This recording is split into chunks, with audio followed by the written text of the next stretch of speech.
Alors, Rai, parlons un peu d'un exemple assez concret qui nous arrive a priori tous les Shabbats. Oui. Si par exemple je me suis préparé un thé, Ah, et donc tu as bien vu le DVD concernant la cuisson. tout à fait, bien sûr, en respectant les conditions.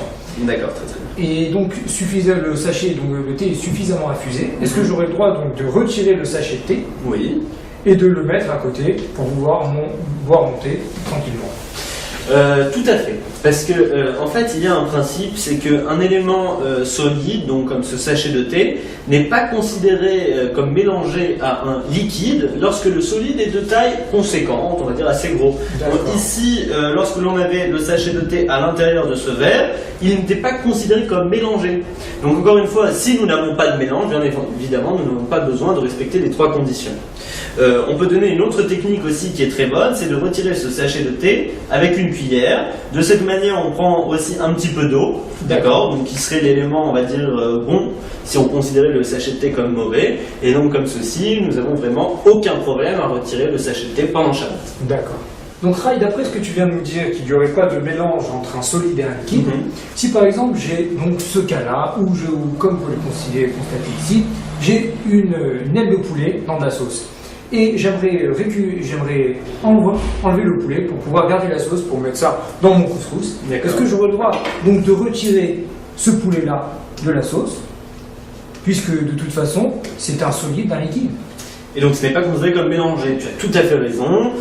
Comme on a énoncé par avant, un solide de taille conséquente, donc de grosse taille comme cette aile de poulet, n'est pas considéré comme mélangé au liquide. Donc même si tu n'es pas intéressé donc, par cette aile de poulet et que c'est le mauvais, tu pourras le retirer étant donné que nous ne sommes pas en présence d'un mélange. On n'aura pas besoin de respecter les trois conditions. Ce sera totalement permis. Tu pourras réutiliser ensuite ton bouillon pour le mettre sur le couscous. Très bien.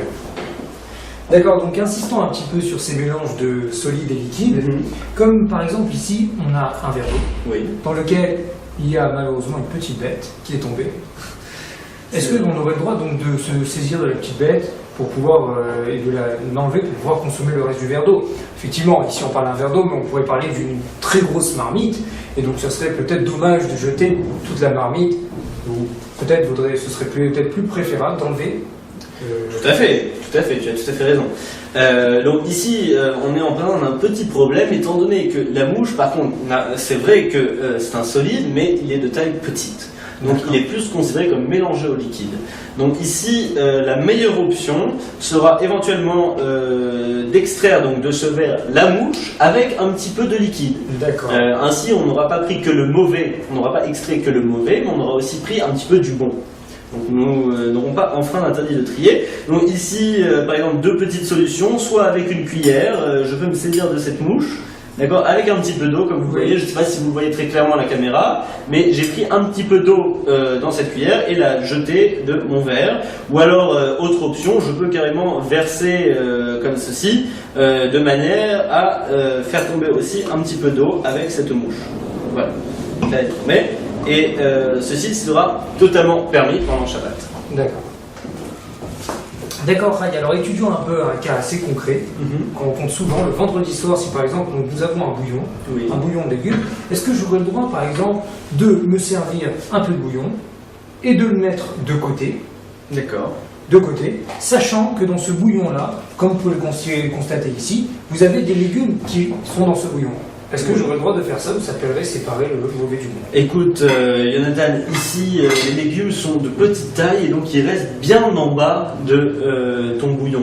D'accord? Donc, la partie supérieure du liquide n'est pas considérée comme mélangée à ces petits légumes. Donc, nous ne sommes pas en présence d'un mélange. Tu pourras tout à fait prendre avec ta louche un petit peu de liquide pour la conserver pour le lendemain, puisque ce n'est pas un mélange. Tu n'es pas obligé de respecter les trois conditions. Par contre, attention. Dans le cas où tu décides de verser donc tout ton liquide comme ceci, et que à la fin tu arrives, voilà, tu t'es débarrassé de pas mal de quantité de bouillon, et on arrive à une situation où maintenant le bouillon est considéré comme mélangé aux légumes petits.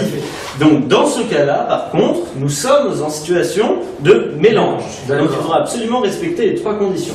Donc si tu désires verser encore ce liquide pour le consommer sur ton bouillon, sur ton couscous par exemple, ce sera permis. Si par contre c'est pour le garder pour le lendemain matin, ici il ne faudra absolument pas verser de ce liquide, parce que malgré que toi tu es intéressé par le liquide, c'est le bon du mauvais, mais ce n'est pas pour l'immédiat, ce sera interdit pendant Shabbat. D'accord. Alors, abordons un cas assez fréquent. Le cas, par exemple, où j'aurais des cornichons, une boîte de cornichons. D'accord. Donc, qui sont dans leur jus. Donc, je viens d'ouvrir la boîte de cornichons, de façon permise pendant Shabbat, bien sûr. Est-ce que j'aurais le droit de me servir du couvercle pour séparer le jus des cornichons, comme ceci? Alors, oui, Jonathan, à partir du moment où les cornichons sont de grosse taille, alors bien évidemment, ils ne sont pas considérés comme mélangés au liquide. Je pourrais tout à fait donc retirer le jus, puisque nous ne sommes pas en présence d'un mélange. Il peut être bon de préciser aussi que très souvent en France, on peut trouver des boîtes de cornichons avec un espèce de fil plastique et tout un ustensile qui permet de lever comme ça, d'égoutter et de ne faire sortir que les cornichons. Les cornichons, encore une fois, étant de grosse taille, donc ce sera permis d'utiliser aussi cet élément.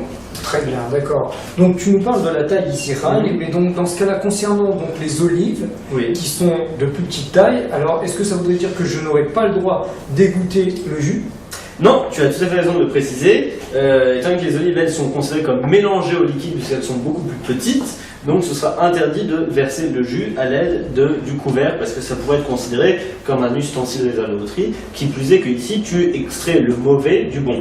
Alors ça peut être très important de le préciser parce que c'est la même chose pour les grains de maïs. Pour les grains de maïs sont tout à fait mélangés au liquide, donc on ne pourra pas verser comme ceci, comme tu nous as montré. Alors par contre, qu'est-ce qu'il faudra faire? Il faudra retirer le couvercle, retirer le couvercle de la boîte et éventuellement, à l'aide d'une fourchette, saisir les olives, donc qui sont considérées comme le bon, et les mettre dans un autre récipient, dans notre assiette, comme ceci, une par une, et ce sera permis. C'est la même chose pour les grains de maïs, il faudra les saisir avec la fourchette de manière à les consommer immédiatement, dans l'heure, comme on l'avait dit auparavant. D'accord.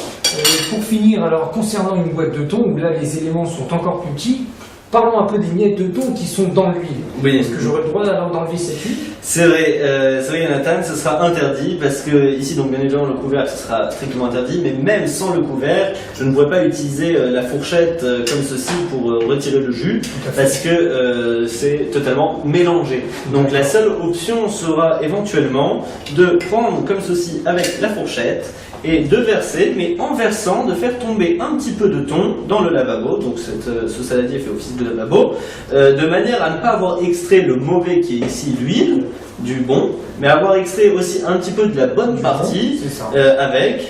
Ceci sera permis pendant Shabbat, donc c'est une très bonne astuce à se souvenir pendant Shabbat que lorsque l'on ne veut pas retirer que l'élément mauvais, de prendre aussi par la même occasion un petit peu de bon et de les extraire du mélange, ce sera permis. Ce cas peut aussi se retrouver avec les boîtes de sardines en conserve, où aussi il y a toujours beaucoup de liquide, et donc il faudra procéder ainsi. D'accord. D'accord, Rai. Alors maintenant parlons de toujours ces mélanges liquides et solides. Imaginons par exemple le cas où il y a plusieurs personnes qui possèdent des filtres à eau sur les robinets. Bien sûr, attention, on parle des filtres à eau ici qui ne sont pas électriques. Bien évidemment. Est-ce qu'on aurait le droit d'utiliser ces filtres à eau pendant Shabbat puisqu'on filtre les particules, les petites particules de l'eau? Vous s'appellerait qu'on sépare le mauvais du bon? C'est vrai, tu as raison en théorie, mais étant donné que cette eau elle est quand même consommable avant l'action de tri qui est réalisée par ce robinet, par ce filtre à eau, l'eau est réellement consommable, c'est juste on va dire pour arriver à un résultat encore plus parfait, donc il n'y aura pas de problème. D'accord. Qui plus est, le fait que les particules sont très souvent invisibles à l'œil nu, donc il n'y aura aucun problème à utiliser ces filtres à eau, à condition qu'ils soient bien évidemment non électriques. D'accord. Et concernant alors cette carafe-là, c'est une carafe qui par exemple permettrait de filtrer l'eau? Oui, c'est vrai, en Israël souvent c'est le cas, mais aussi en France, certaines personnes utilisent des carafes comme ça qui permettent de filtrer un petit peu l'eau. C'est encore la même chose, l'eau étant consommable avant cette action, donc l'action ne nous rajoute pas beaucoup et donc ça sera permis d'utiliser ceci pendant Shabbat. D'accord.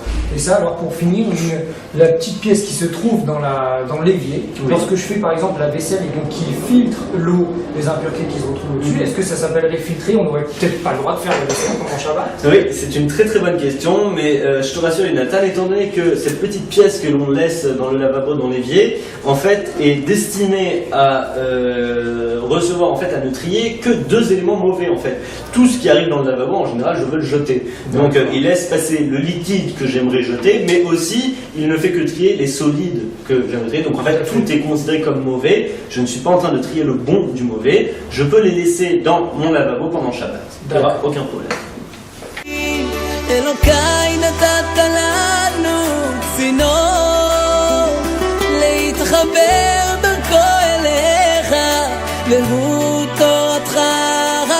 ישר.